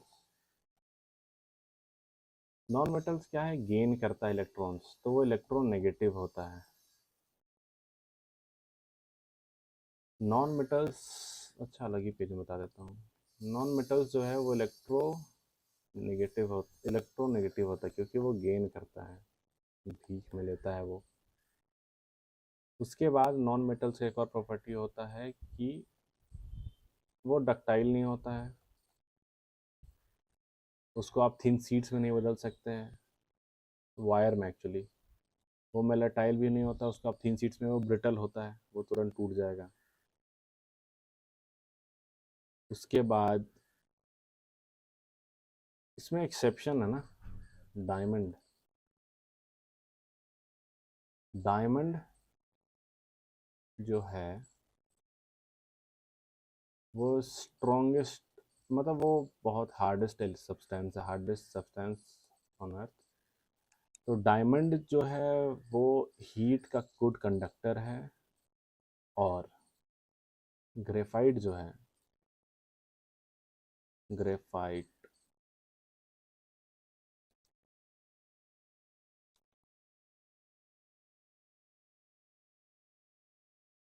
Graphite is good conductor of electricity. ये एग्जाम्पशन है। जनरली क्या होता है, नॉन मेटल अपोजिट होता है मेटल के। Metal good conductor of electricity यानी हीट होते हैं, और नॉन मेटल जो होता है वो not good conductor of heat and electricity होते हैं, वो लोग बढ़िया सुचालक नहीं होते हैं। एक्सेप्शन दो है, डायमंड हीट के लिए और इलेक्ट्रिसिटी के लिए ग्रेफाइट।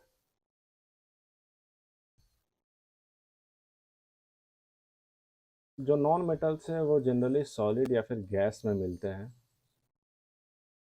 लेकिन एक है जो लिक्विड फॉर्म में मिलता है, उसका नाम है bromine. Bromine is liquid at room temperature. एक और एक्सेप्शन है आयोडीन, लस्चर में, चमक में। एक्चुअली मेटल्स में लस्चर होता है, मेटल्स में चमक होता है। आप कोई भी चीज़ देखोगे मेटल का चमकेगा। For example this is a metal और ये चमक रहा है। प्लास्टिक नॉन मेटल नहीं चमक रहा है, लेकिन आयोडीन जो है वो एक नॉन मेटल होते हुए भी उसमें लस्चर है, उसमें चमक है।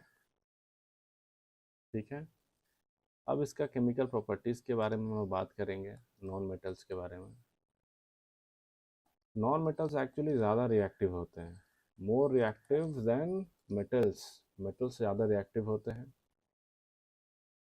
तो नॉन मेटेलिक ऑक्साइड्स जो क्रिएट होंगे, ऑक्साइड्स, ये एसिडिक इन नेचर होता है, एसिडिक नेचर के होते हैं।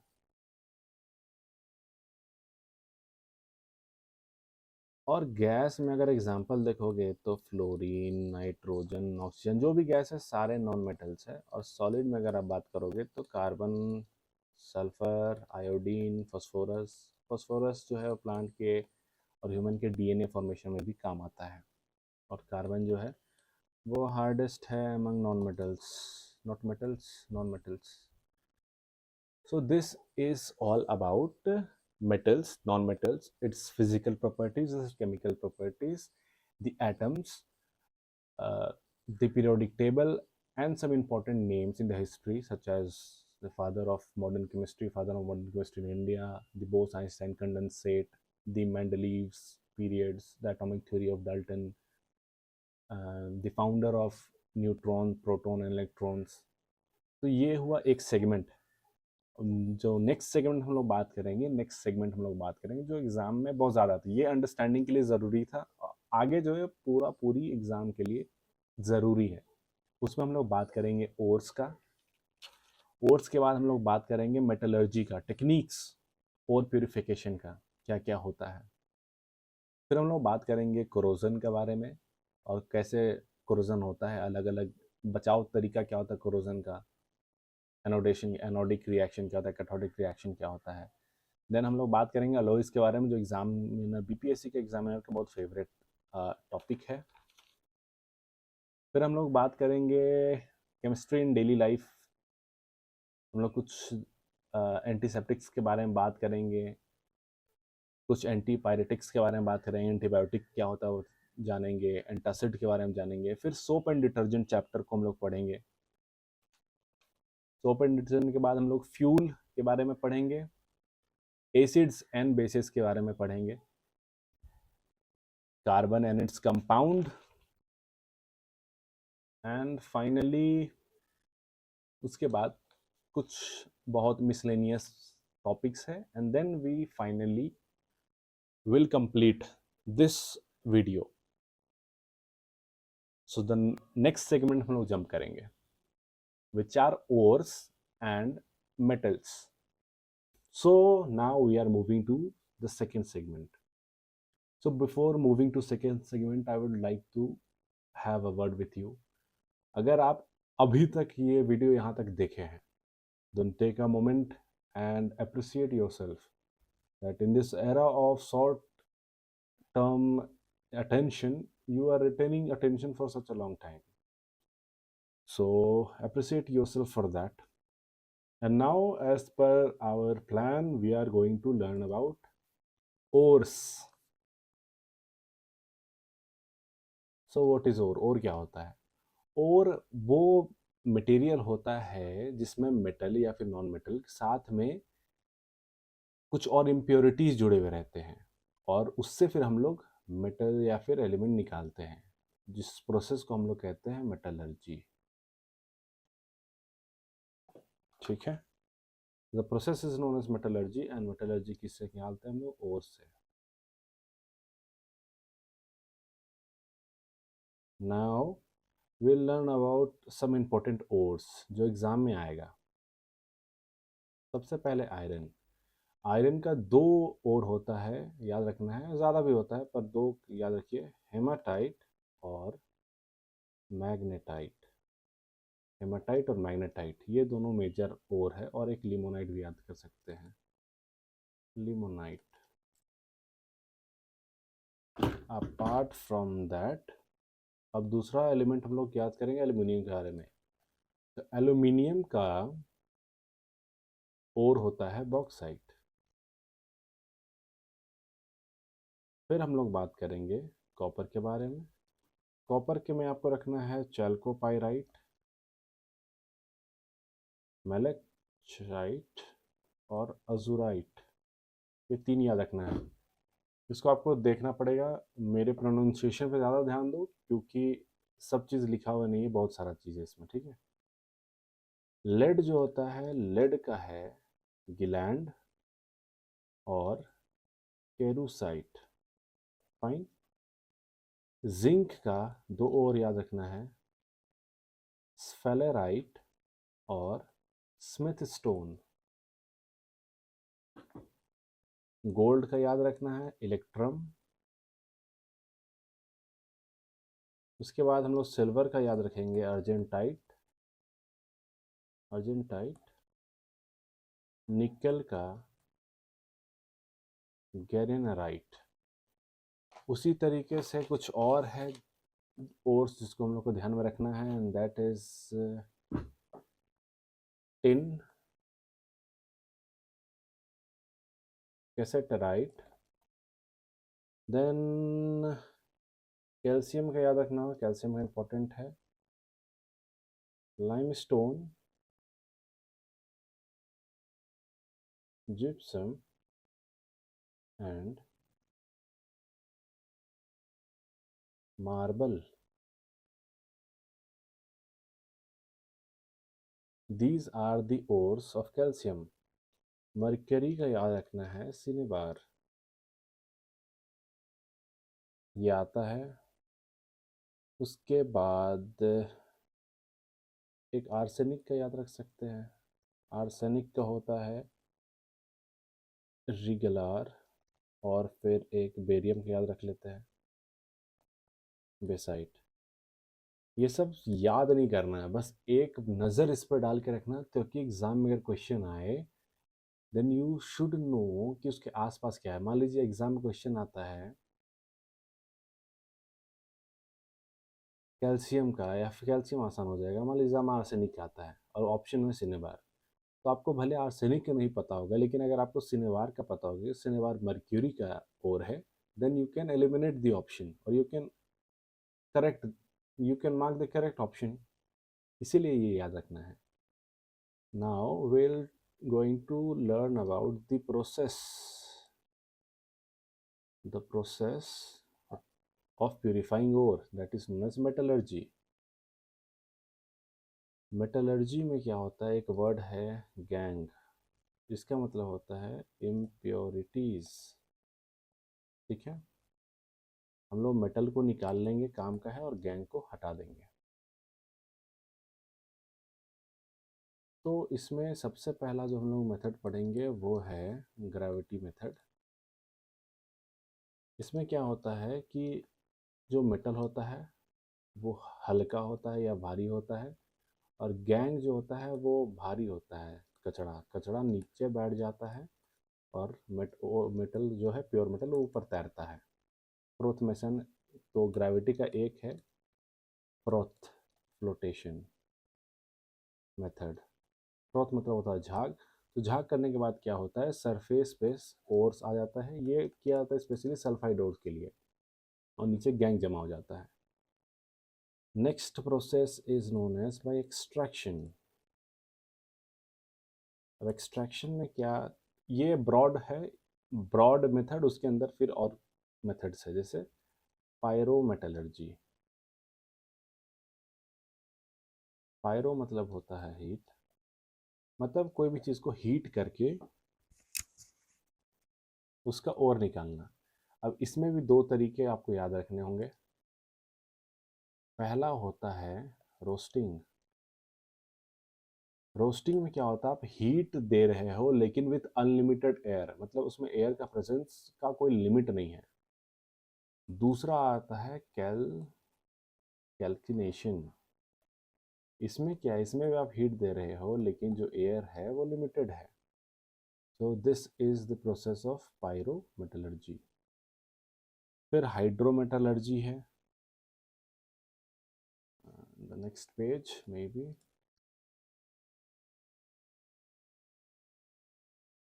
हाइड्रोमेटलर्जी में हम लोग क्या करते हैं, सॉल्वेंट में ओर को डालते हैं और फिर उससे अलग करने की कोशिश करते हैं। इसमें जैसे गोल्ड हो गया, आप सुने होंगे एक्वारेजिया, इसको रॉयल वाटर भी कहते हैं। और ये गोल्ड को अलग करने के लिए यूज़ किया जाता है। इसमें जो कंपोजिशन होता है, acids bases and salt chapter में पढ़ेंगे, वो है हाइड्रोक्लोरिक एसिड और HNO3 nitric acid, not sulphuric acid. So hydrometallurgy एक हुआ, फिर इलेक्ट्रोमेटलर्जी एक होता है। इलेक्ट्रोमेटलर्जी जिसमें एनोडिक और कैथोडिक तरीके से हम लोग निकालते हैं। फिफ्थ प्रोसेस जो है वो है प्यूरिफिकेशन का।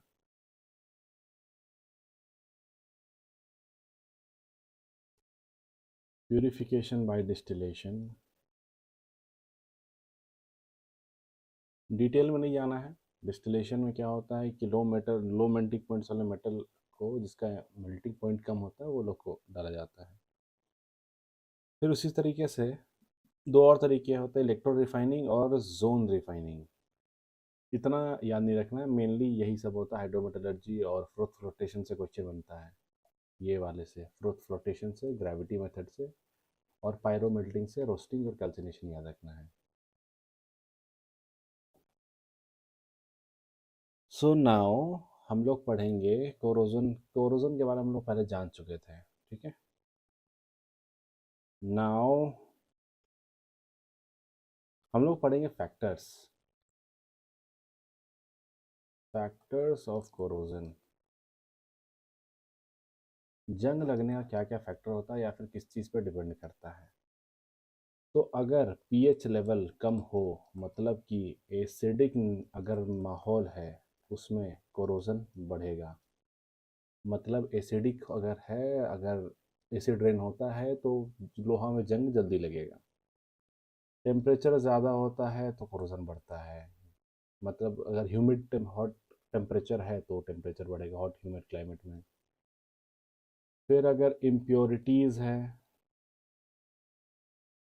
तो भी कोरोजन बढ़ेगा। एक अगर हिस्ट्री में आप लोग पढ़े होंगे तो अशोकन पिलर, जो महरौली का आयरन पिलर कहते हैं, महरौली का आयरन पिलर, ये आज तक इसमें जंग नहीं लगा है। तो कहा जाता था उस समय का मॉडर्न एरा का मेटलर्जी बहुत अच्छा था। एक्चुअली ये एकदम प्योरेस्ट आयरन है, और प्योर आयरन में जंग नहीं लगने का कारण यहाँ भी इम्प्योरिटीज़ के वजह से कोरोजन होता है। इम्प्योर अगर नहीं इम्प्योरिटीज़ तो कोरोजन नहीं होगा या फिर कम होगा, और उस समय का कुछ टेक्निक्स भी होता होगा। तो this is one of the factor. अब इससे प्रिजर्वेशन कैसे पाए, प्रिजर्व कैसे करें। सबसे पहला होता है पेंटिंग कर दो। अगर मुझे लोहा का सतह ही नहीं दिखेगा, अगर हम इसको पेंट कर देगा तो क्या होगा कि इस पे मॉइस्चर आएगा, इस पे आएगा, कोई फ़र्क ही नहीं पड़ेगा। तो पहला हो गया पेंटिंग। दूसरा हो गया कोटिंग, जैसे कि गैल्वेनाइज्ड आयरन होता है। गैल्वेनाइज्ड आयरन में क्या होता है, आयरन के ऊपर जिंक का कोटिंग होता है। तो जिंक अब कोरोड करेगा आयरन बचा के, और जिंक रिएक्टिव होता है, इसलिए जिंक पहले करेगा और बाद में फिर आयरन पे जाएगा, तब तक तो बहुत टाइम लग जाता है। तो गैल्वेनाइज्ड आयरन कोटिंग एक तरीका होता है। फिर एक होता है कैथोड प्रोटेक्शन, कैथोडिक प्रोटेक्शन। ये मेथड बहुत डिटेल में आप लोगों को पढ़ना नहीं है, या इन्वायरमेंटल कंट्रोल कह सकते हैं आप। उसको शेड लगा के रखिए, अगर लोहा का गेट है उसके ऊपर शेड लगा के रखिए, तो आप पानी से बचा सकते हैं, मॉइस्चर से। तो these are some techniques. Now we will study about alloys. Alloys क्या होता है, हम लोग मेटल को दूसरे मेटल से या फिर नॉन मेटल से मिला के एक नया एलिमेंट, एक नया चीज़ बनाते हैं, जिसको हम लोग एलॉय बोलते हैं। और एलॉय क्यों बनाते हैं, एलॉय में क्या होता है, प्रॉपर्टीज बढ़ जाता है, जो फीचर्स आपको मिलते हैं वो बढ़ जाता है। आपको मेटल का फीचर मिलेगा, आपको नॉन मेटल का फीचर मिलेगा, दोनों ऐड होकर कुछ और ही तीसरा फीचर बन जाता है। तो वो स्ट्रेंथ एक्चुअली बढ़ जाता है। जैसे कि अगर एग्जांपल ले तो स्टील के बारे में हम लोग जानते हैं, स्टील क्या होता है। आयरन में अगर कार्बन ऐड कर दे, ये मेटल है, ये नॉन मेटल है, तो स्टील मिलता है, और स्टील का जो स्ट्रेंथ होता है आयरन से ज़्यादा होता है। उसी तरीके से एक होता है स्टेनलेस स्टील। स्टेनलेस स्टील में क्या होता है, पहले तो स्टील बनाते हैं हम लोग, इसके बाद हम लोग उसमें क्रोमियम ऐड कर देंगे, iron plus carbon plus chromium और निकल भी, तो अब हम लोग को मिल जाएगा स्टेनलेस स्टील। उसी तरीके से याद रखना है कि ब्रास, और ब्रास के साथ आप कंफ्यूज कर जाओगे ब्रोंज को और ब्रास को, ठीक है। ब्रास में कॉपर और जिंक यूज होता है, ठीक है, ये प्लम्बिंग में काम आता है। और जो ब्रोंज होता है इसमें कॉपर के साथ टिन मिला हुआ रहता है। इसको आप ऐसे ध्यान रख सकते हैं कि ब्रोंज मेडल जो होता है, और मेडल देने में सरकार पैसा कम लगाना चाहता है, इसलिए टीना का यूज़ करता है। और ब्रास जो अपने घर में आप नल वल होता है प्लम्बिंग में, वो समय ब्रास यूज होता है, जो पीतल बोलते हैं जिसको। ब्रास को पीतल कहते हैं और ब्रॉन्ज को कांस्य कहते हैं। तो घर में जो यूज करते हैं उसमें अच्छा जिंक मिला हुआ रहता है, आप ऐसे याद रख सकते हैं। नेक्स्ट हम लोग पढ़ेंगे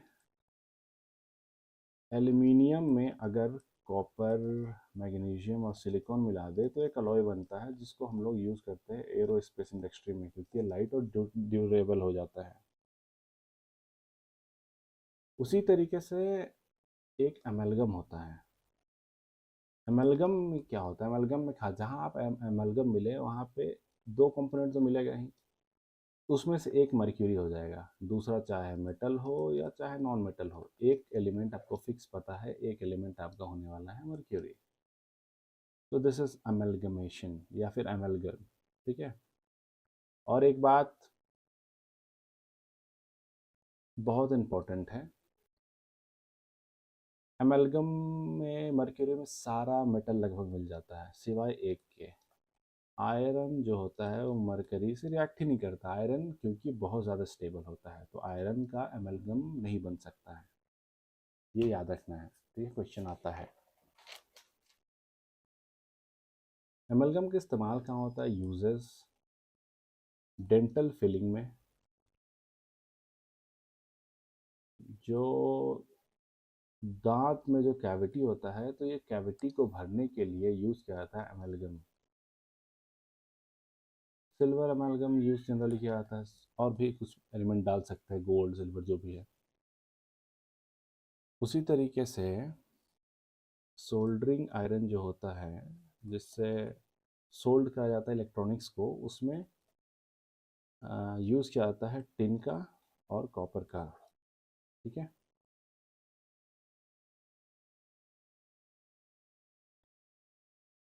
So these are some important alloys. Number 1, alloy क्या होता है, क्यों होता है? स्टील पढ़ना है, स्टेनलेस स्टील पढ़ना है, ब्रास पढ़ना है, ब्रॉन्ज पढ़ना है। उसके बाद हम एमलगम के बारे में जानेंगे, आयरन नहीं करता रिएक्ट एमलगम में, और सोल्डरिंग आयरन का पढ़ लिए। ठीक है, इतना इंपॉर्टेंट था अलॉयज में। अब हम लोग पढ़ने वाले हैं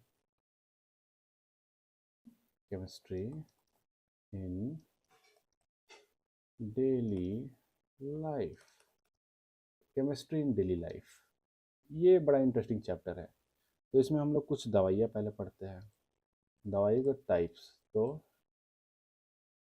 एनेस्थेटिक्स एक ग्रुप ऑफ मेडिसिन होता है। ये कब यूज़ किया जाता है? एनेस्थेसिया, ये एक्चुअली यूज़ किया जाता है सुन्न करने के लिए। इसका आविष्कार हुआ था 1846 में, जो आपको याद नहीं रखना है। आपको कुछ ड्रग्स का ये नाम याद रखना है। इसमें एग्जाम्पल आता है लीडोकेन का, ये पहला एग्जाम्पल हुआ। दूसरा बुपीवकाइन, तीसरा प्रोपोफॉल, और फिर सेलोफ्लुरेन।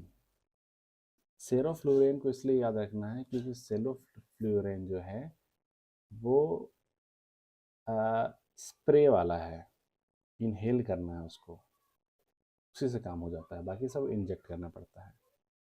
बहुत सालों तक क्लोरोफॉर्म का इस्तेमाल किया जाता था, तब क्लोरोफॉर्म नहीं यूज़ किया जाता है।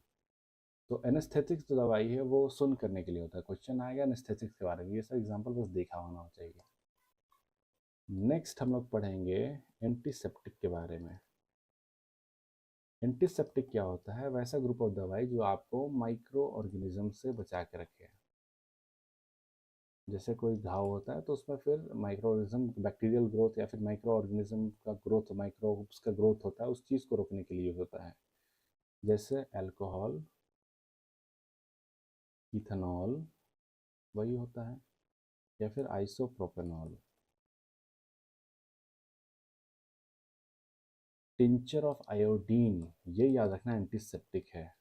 टिंचर ऑफ आयोडीन, ये एग्ज़ाम में आता है। उसी तरीके से बोरिक एसिड बच्चों के लिए यूज़ किया जाता है एंटीसेप्टिक के तौर पे। उसके बाद बेटाडीन, और माउथ के लिए क्लोरोहेक्सिडीन, जो आप यूज़ करते हैं माउथ वॉश। जैसे मुझे नाम तो याद नहीं आ रहा, पर कुछ माउथ वॉश होते हैं उसमें क्लोरोहेक्टा हेक्साडीन हेक्सिडीन यूज़ होता है। These are antiseptic. Then word called antipyretic. Antipyretic क्या है? रिड्यूस करता है फीवर। जैसे पैरासीटामोल, पैरासीटामोल। और इसी में एक टाइप ऑफ दवाई आता है दैट इज मिनट। इसी तरीके से कुछ दवाई आता है जिसको हम लोग, कैटेगरी होता है NSAID। तो इसका फुल फॉर्म याद रखना है। NSAID जो है एंटीपायरेटिक के अंदर आता है, और इसका फुल फॉर्म होता है non steroid anti inflammatory drug. और ये NSAID जो है ये डाइक्लोफेनाक भी है, जिसको खाने से वल्चर का किडनी फेलियर हो जाता है, और अभी उसके जगह हम लोग मेक्सोक्लाइम यूज़ कर रहे हैं। ठीक है। फिर एक टाइप ऑफ दवाई होता है, उसको कहते हैं एंटीबायोटिक्स।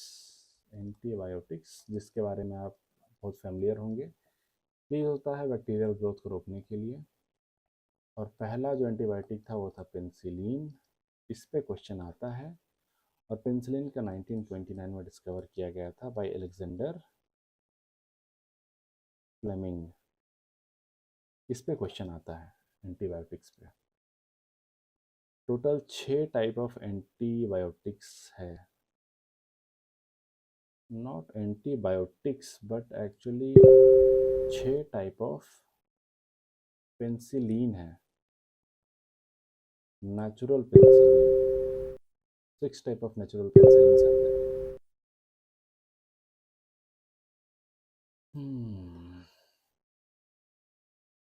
जैसे कि एग्जांपल एक दे देता हूँ, एमॉक्सिसिलिन, ठीक है। नेक्स्ट टाइप जो है वो है आपका एंटासिड। एंटासिड क्या होता है? गैस के लिए, पेट में एसिड फ्लक्स जो होता है, एसिड रिफ्लक्स, या फिर पेट में जो भी गैस्ट्रिक प्रॉब्लम या फिर एसिड रिलेटेड प्रॉब्लम होता है उसको न्यूट्रलाइज करने के लिए एंटासिड होता है। एंटासिड में जैसे calcium carbonate, magnesium hydroxide, sodium by carbonate, baking soda जिसको बोलते हैं, ये सब जो है एंटासिड कैटेगरी में आता है। नाउ ये चैप्टर हो गया, मतलब ये ब्रॉड चैप्टर के अंदर ही है, केमिस्ट्री इन डेली लाइफ। अब हम लोग पढ़ेंगे सोप एंड डिटर्जेंट के बारे में। बीपीएससी में से सवाल आता है। सबसे पहले आप ये जानिए कि ये स्कूल में देखा होगा, ये मिसाइल है, ये है हाइड्रोफोबिक पार्ट, मतलब इसको पानी से डर लगता है। और ये जो कार्बन का चेन है, this is hydrophilic in nature. तो मान लीजिए ये आपका कपड़ा में डर्ट है, तो डर्ट में क्या होता है एक्चुअली, पानी है, पानी में कपड़ा डाले हैं और कपड़ा, मान लीजिए कपड़ा, रुको कपड़ा बना ही देता हूँ, मान लो रुमाल ही है, रुमाल में ये गंदगी है, रुमाल में ये पानी है, पानी। तब जब साबुन या फिर सर्फ डालोगे तो क्या होता है कि उसमें से मिसल्स निकलते हैं, उसको मॉलिक्यूल्स वो अटैच हो जाता है, क्योंकि ये हाइड्रोफोबिक पार्ट है। जस्ट अ मिनट, सॉरी, ये हाइड्रोफिलिक पार्ट है और ये हाइड्रोफोबिक पार्ट है। तो हाइड्रोफिलिक पार्ट क्या होता है, ये पानी में रहेगा, पानी पसंद है। और हाइड्रोफोबिक पार्ट क्या होता है, ये डर्ट में घुस जाता है जाके, क्योंकि इसको पानी नहीं पसंद। अब जब आप उसको निकालोगे तो क्या होता है, ये पानी में रहना चाहता है, ये पानी छोड़ना नहीं चाहता, तो दोनों डर्ट बाहर आ जाता है, टोटल बाहर। तो ऐसे कपड़ा हो जाता है आपका साफ। तो इसमें याद क्या रखना है वो मैं आपको बताता हूँ। इसमें याद रखना है कि ये जो चेन था, इसको मिशेल बोलते हैं, कार्बन का चेन होता है। अगर आपको हार्ड सोप, हार्ड डिटर्जेंट बनाना है तो आपको यूज़ करना पड़ेगा सोडियम हाइड्रोक्साइड। और आपको सॉफ्ट रखना है, आपको सॉफ्ट वॉश के लिए आपको चाहिए, तो आप यूज़ करेंगे पोटेशियम हाइड्रोक्साइड के बारे में, ठीक है। और फिर डिटर्जेंट्स के बारे में थोड़ा जान लो। डिटर्जेंट्स क्या होता है कि सरफेस टेंशन जो होता है ना, सरफेस टेंशन क्या होता है, पानी है, H2O, तो सारा पानी क्या करता है, एक दूसरे से बॉन्ड बना के रखता है। अब इसमें जब तक तोड़ेंगे नहीं, अगर ये सरफेस टेंशन इतना स्ट्रांग रहेगा तो ये डर्ट काम ही नहीं करेगा, ये डर्ट को डिसॉल्व अपने अंदर होने ही नहीं देगा, या फिर डर्ट नॉट डिसॉल्व, एमल्सीफाई होने ही नहीं देगा। तो डिटर्जेंट क्या करता है कि इस बॉन्ड को वीक करता है और पानी का सरफेस टेंशन को कम करता है, ताकि इसमें जो मिशेल्स है ये काम कर सके और डर्ट को निकाल सके। तो दिस इज थिंग, डिटर्जेंट में सरफेस टेंशन कम करता है डिटर्जेंट और सोप, और सरफेस एक्टिव एजेंट्स के थ्रू करता है ये काम। इसमें इतना ही आपको जानना था, इससे ज़्यादा क्वेश्चन आता नहीं है इसमें। इसमें डिटर्जेंट और सोप में दो चीज़ याद रखना है, एक सोडियम का बहुत रोल है, ये हार्ड डिटर्जेंट बनाता है, और पोटेशियम को सॉफ्ट डिटर्जेंट बनाता है। अब हम लोग पढ़ेंगे फ्यूल के बारे में।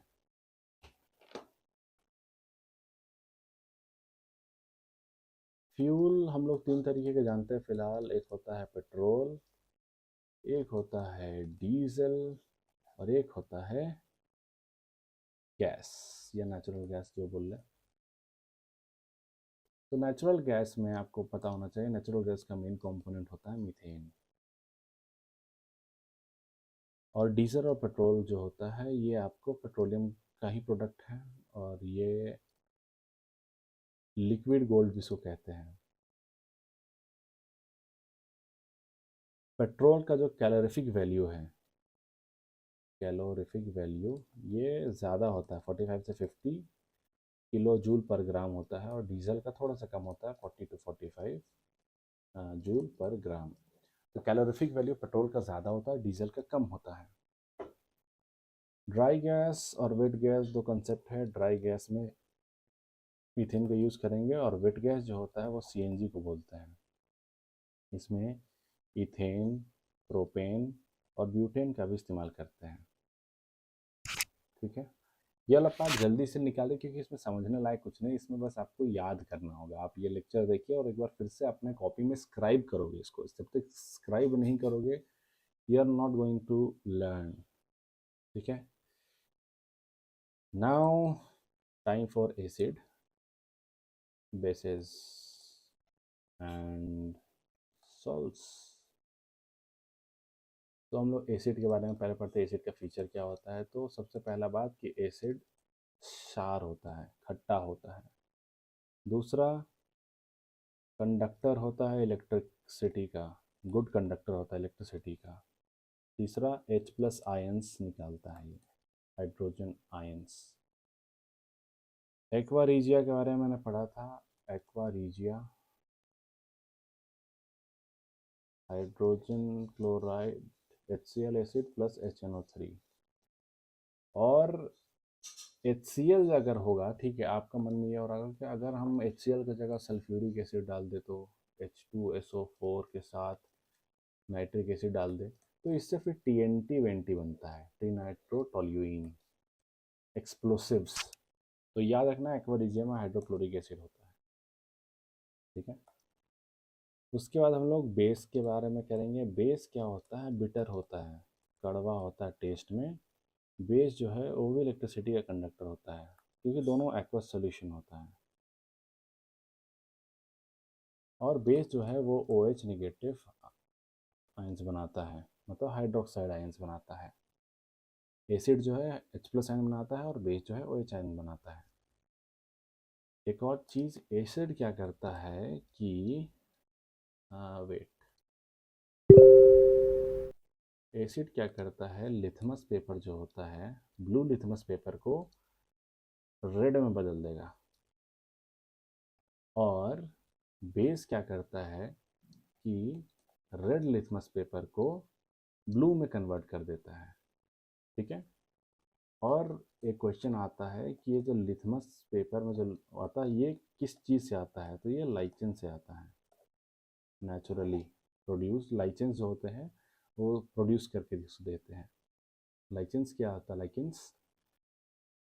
Lichens are a symbiotic relation of algae and fungus। तो आपने देखा होगा कि ये फंगस है ऐसा ऐसा, और इसके ऊपर बैठा हुआ है एल्गेई। फंगस इसको रहने को घर देता है और एल्गेई इसको खाना बना के देता है। सो एक सिम्बायोटिक रिलेशनशिप शेयर करता है। नाउ एक कॉमन सा बात याद रखना है कि अगर हम एसिड और बेस को रिएक्ट कराए तो मुझे सॉल्ट और वाटर मिलेगा, और इस रिएक्शन को कहेंगे न्यूट्रलाइजेशन रिएक्शन। उसके बाद H2SO4 को कहते हैं सल्फ्यूरिक एसिड, और ये किंग ऑफ एसिड्स है। ठीक है, विट्रियोल इसी से बनता है। कॉपर में डालोगे ब्लू विट्रियोल, ग्रीन विट्रियोल, तो विट्रियोल जो सब देखोगे वहाँ पे सल्फ्यूरिक एसिड आंसर होगा। ठीक है, उसके बाद HCl पता है, पेट के अंदर जो ह्यूमन स्टोमक होता है उसमें HCl होता है, और एक्वारीजिया में भी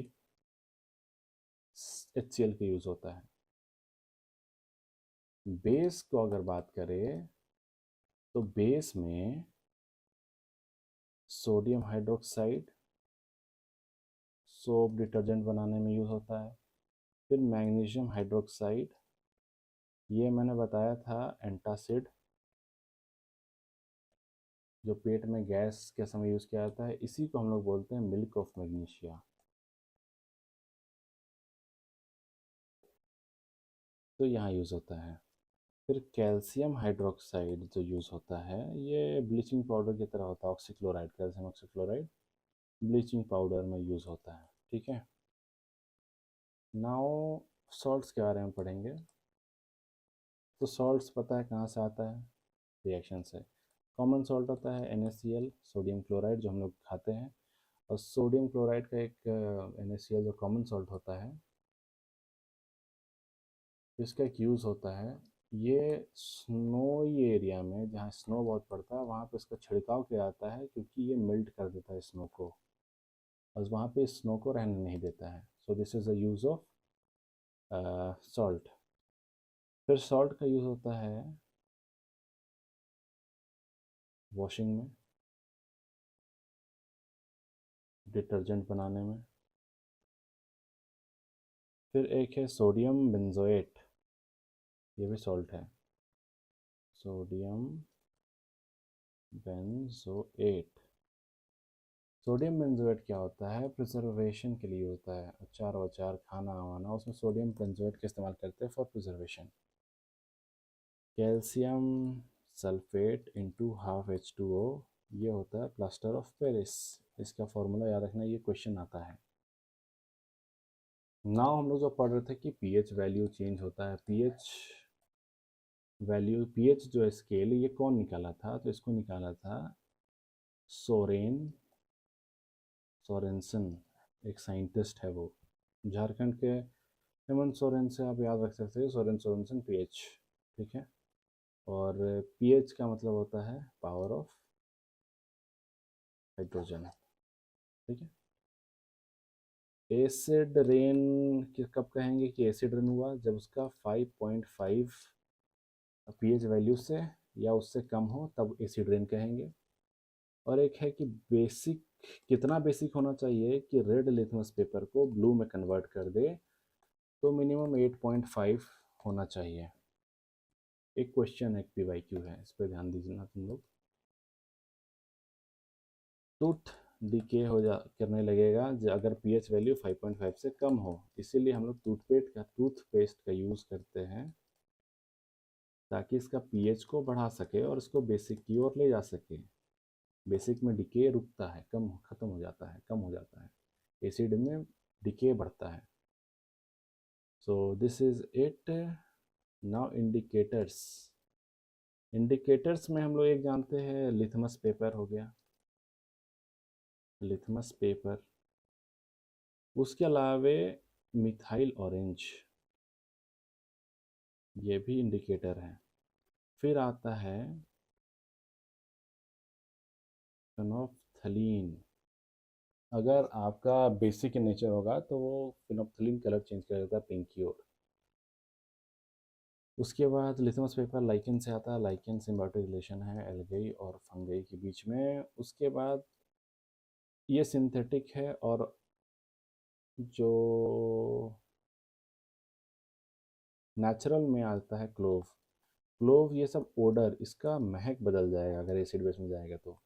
क्लोव हो गया, वनीला हो गया, अनियन हो गया।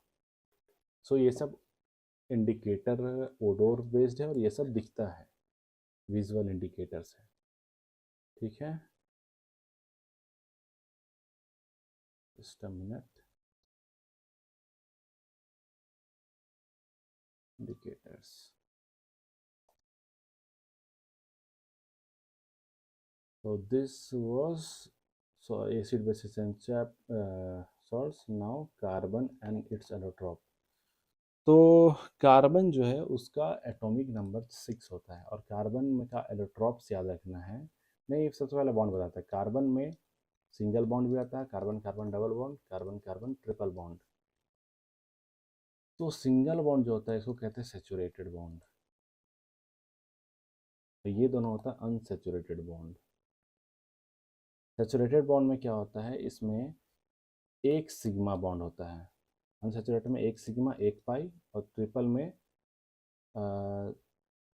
एक सिग्मा ऊपर पाई नीचे पाई, पाई नंबर ऑफ बॉन्ड से। तो पूरा सेचुरेटेड में सिंगल बॉन्ड में, और सिंगल बॉन्ड को हम लोग कहते हैं अल्केन, डबल बॉन्ड को कहते हैं अल्कीन, और ट्रिपल बॉन्ड को कहते हैं अल्काइन। तो जब सिंगल बॉन्ड है उसमें, तो उसमें एक सिग्मा बॉन्ड है। अगर वो डबल है तो एक सिग्मा बॉन्ड है और एक पाई बॉन्ड है, और ट्रिपल बॉन्ड है तो एक सिग्मा बीच वाला और ऊपर और नीचे पाई होगा। ये याद रखना है, क्वेश्चन इतना से आता है। कार्बन के एलोट्रॉप्स, कार्बन के एलोट्रॉप्स मतलब कार्बन का कुछ प्रकार होता है, ऐसा आप जान सकते हैं। सबसे पहला एलोट्रॉप होता है ग्रेफाइट। ग्रेफाइट एक नॉन मेटल है, कार्बन चूंकि नॉन मेटल है, लेकिन इसका एक ये एक्सेप्शन था, इसमें गुड कंडक्टर ऑफ इलेक्ट्रिसिटी है, बिजली का बहुत अच्छा कंडक्टर है। ये बहुत स्मूथ होता है, पाउडरी नेचर होता है, तो इससे हम लोग लुब्रिकेंट्स के यूज़ में इस्तेमाल करते हैं। एक क्वेश्चन आया था कि लुब्रिकेंट जो होता है वो फ्रिक्शन को पूरी तरह से एलिमिनेट कर देता है, तो नहीं, लुब्रिकेंट जो होता है वो फ्रिक्शन को पूरी तरह से ख़त्म नहीं करता है, वो कम कर देता है, उसको मिनिमाइज कर देता है। Next, diamond. डायमंड जो है, अच्छा हाँ, ग्रेफाइट जो होता है उसका जो लैटिस होता है वो हेक्सागोनल होता है, मतलब उसका जो शेप होता है अंदर जो एटम्स का, वो हेक्सागोनल अरेंजमेंट में रहता है। और डायमंड का जो होता है वो टेट्राहेड्रल में रहता है, ऊपर कार्बन नीचे कार्बन, ऐसा टेट्राहेड्रल, और इसमें ऐसे ऐसे बना के रहता है, हेक्सागोनल। ठीक है, तो ये याद रखना। और ये लेयर्ड होता है, और ये टेट्राहेड्रल होता है। ये जो है good, diamond good conductor of heat होता है और स्ट्रॉन्गेस्ट भी होता है। एक है और इसका एक एलोट्रॉप है, बक मीन्स, नॉट बक मीन्स, हाँ कह सकते हैं बकमिंस्टर फ्लोरीन। ये फुटबॉल की तरह होता है, इसमें पेंटागन भी होता है और हेक्सागन भी होता है। ये एक बॉल की तरह रिजेंबल करता है। तो दिस इज बकमिंस्टर फ्लोरीन। इसमें 20 पेंटागन और 12 हेक्सागन रहता है, ये याद रखना है, 20 पेंटागन 12 हेक्सागन, फुटबॉल को रिजेंबल करता है। ग्राफीन है, ग्रेफाइट नहीं, ग्राफीन है। ग्राफीन क्या है? One atom thick sheet, one atom thick sheet of carbon. अब हम लोग बात करेंगे कि इनऑर्गेनिक और ऑर्गेनिक क्या होता है। इनऑर्गेनिक और ऑर्गेनिक। ऑर्गेनिक में क्या होता है, कार्बन और हाइड्रोजन बॉन्ड बनाते हैं, मतलब ऑर्गेनिक इज हाइड्रोकार्बन। और इनऑर्गेनिक ये दोनों नहीं होता है, कार्बन के साथ हाइड्रोजन का बॉन्डिंग नहीं होता है, कुछ और का बॉन्डिंग होता है, जैसे कार्बन डाइऑक्साइड। इसमें हाइड्रोकार्बन में हाइड्रोकार्बन बोलते हैं क्योंकि कार्बन और हाइड्रोजन के इसमें बॉन्ड होता है। तो इन ऑर्गेनिक ऑर्गेनिक में यही डिफरेंस है, अब बाकी डिटेल में जाने की ज़रूरत नहीं है। अब एक और बात कि यहाँ जो पहले पढ़े थे, सिंगल बॉन्ड अल्केन, ये स्टेबल होता है और ये दोनों अनस्टेबल होता है। अब अगर फैट्स के बारे में बात किया जाए, तो सैचुरेटेड फैट्स और अनसैचुरेटेड फैट्स मिसलेनियस टॉपिक है। फैट्स में बात किया करें, सैचुरेटेड फैट्स मतलब सिंगल बॉन्ड फैट्स, ऐसा याद रखो, और unsaturated fat double bond triple bond. ये जो सैचुरेटेड फैट है ना, दिस इज़ वेरी हार्मफुल, और अनसैचुरेटेड फैट इज थोड़ा कम हार्मफुल, लेस हार्मफुल। और ये सैचुरेशन को नापने के लिए एक टर्म यूज़ किया जाता है, डिग्री ऑफ आयोडीन। मतलब अगर हम 100 ग्राम फैट लेते हैं, उसमें हमको कितना ग्राम आयोडीन डालना पड़ा, उस हिसाब से कैलकुलेट करते हैं। तो अगर ये ऑलरेडी सैचुरेटेड है तो इसमें बहुत कम जाएगा, तो जितना कम डिग्री ऑफ आयोडीन उतना हार्मफुल है ये, उतना अनसेचुरेटेड। और कम अनसेचुरेटेड है, इसके मतलब इसमें ज़्यादा आयोडीन डलाएगा, तो ये ज़्यादा हेल्दी, नॉट हेल्दी, बट ये कम डेंजर है क्योंकि अनसेचुरेटेड है। तो अनसेचुरेटेड फैट थोड़ा सा कम नुकसानदेह होता है as compare to saturated fats. So this was it for this and now थोड़ा सा इथेनॉल के बारे में जानेंगे, मिथेनॉल के बारे में जानेंगे, फिनॉल के बारे में जानेंगे। इथेनॉल जो होता है उसको अल्कोहल बोलते हैं, नॉर्मल C2H5OH इसको आप पी सकते हैं, इससे कोई नुकसान नहीं होगा। मिथेनॉल जो होता है ये पॉइजनस होता है थोड़ा सा भी, इसको हम लोग वुड स्पिरिट भी कहते हैं। ये पेंट वेंट में यूज होता है थिनर विनर की तरह। फेनॉल जो है फार्मास्यूटिकल्स में यूज़ करते हैं और प्लास्टिक में यूज़ करते हैं। और फिनॉल का ये होता है फिनॉल, ठीक है। और वो क्लोरोफॉर्म जो था उसको ट्राईक्लोरोमीथेन बोलते हैं, दैट इज़ क्लोरोफॉर्म। ये एनेस्थेसिक है। और फॉर्मेल्डिहाइड जो है दिस इज़ प्रिजर्वेटिव्स। ये मिसलेनियस टॉपिक था। So in chemistry this is it, इतना ही पढ़ लो। इसके बाद और पढ़ना होगा, go and solve the PYQs. First read the notes which you have made from this class and then revise it, read, revise and then PYQ. और अगर अभी तक तुम वीडियो को देख रहे हो then thank you and appreciate yourself too, as पहले ही बता चुका हूँ reason. And if you like the video, तुमको समझ में आया एंड इफ़ यू वांट कि ऐसा वीडियो और बनाऊँ मैं फॉर अनदर सब्जेक्ट्स जैसे ज्योग्राफी, इकोनॉमी या फिज़िक्स है, बाकी बायोलॉजी है, देन कमेंट में बताओ। I will definitely make the video before your BPSC exam. And that's it. आपको सपोर्ट करना है, आप लाइक कर सकते हैं, आप सब्सक्राइब कर सकते हैं, आप शेयर कर सकते हैं अपने फ्रेंड्स के साथ जिनको 71st BPSC देना है या फिर कोई भी अदर एग्जामिनेशंस देने हैं, ये सब में काम आएगा। So keep learning and good night.